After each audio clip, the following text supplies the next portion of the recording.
ఒక 3 table spoons వరకు oil అయితే పోసుకోవాలి. ఆయిల్ పోసుకున్న తర్వాత కొంచెం ఆయిల్ని హీట్ ఎక్కియాలి. అలా హీట్ ఎక్కించిన తర్వాత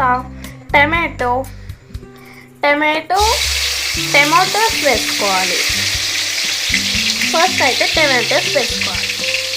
అన్ని టమాటోస్ క్లీన్గా వేసుకున్న తర్వాత ఆనియన్స్ అయితే వేసుకోవాలి. ఆనియన్స్ వేసుకున్నాక మిర్చీస్ గ్రీన్ మిర్చీస్, తర్వాత అల్లం చిన్నులపై పేస్ట్ వేసుకొని కొంచెం వాటిని ఇలా చేసుకున్న తర్వాత ఒక గరిటె తీసుకొని ఆ గరిటెతో తిప్పుతూ ఉండాలి.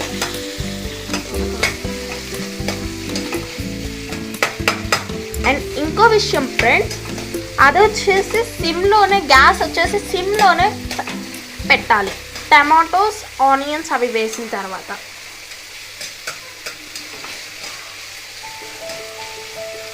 సేపు అయితే ఇలా తిప్పుకోవాలి.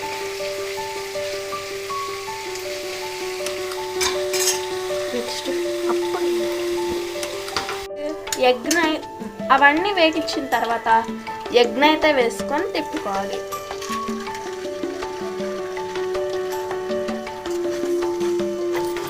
ఎగ్ వేసిన వెంటనే ఒక 1 minute వెంటనే తిప్పుకోవాలి.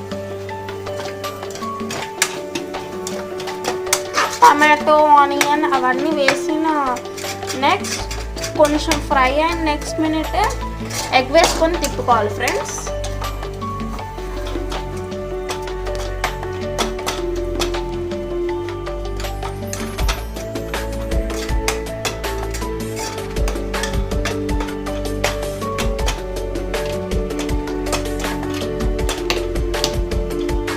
ఇది వచ్చేసి Karnataka style egg fried rice friends.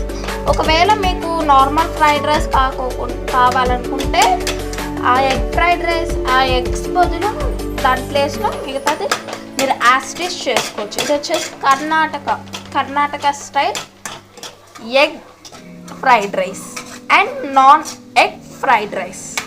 ఇందులో అయితే ఆ తర్వాత రైస్ అయితే వేసుకోవాలి ఫ్రెండ్స్.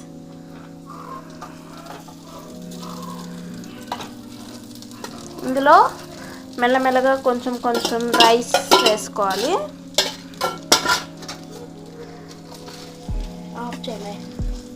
5 minutes లేదా 3 minutes దీన్ని తిప్పుకొని ఇంకా స్టవ్ ఆఫ్ చేసుకుంటే సరిపోద్ది. Please share, subscribe and like and తప్పక బెల్ ఐకాన్ అయితే క్లిక్ చేయండి. Thank you for watching the video. Karnataka వాళ్ళు ఏంటబ్బా తెలుగులో మాట్లాడుతున్నారు అనుకోవచ్చు. మేము వచ్చేసి తెలుగు సైడ్ నుంచే కర్ణాటక రెస్టారెంట్లో పనిచేస్తున్నాం.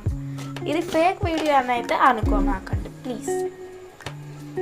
ఇది వచ్చేసి మన Karnataka final recipe. Please subscribe, share and like.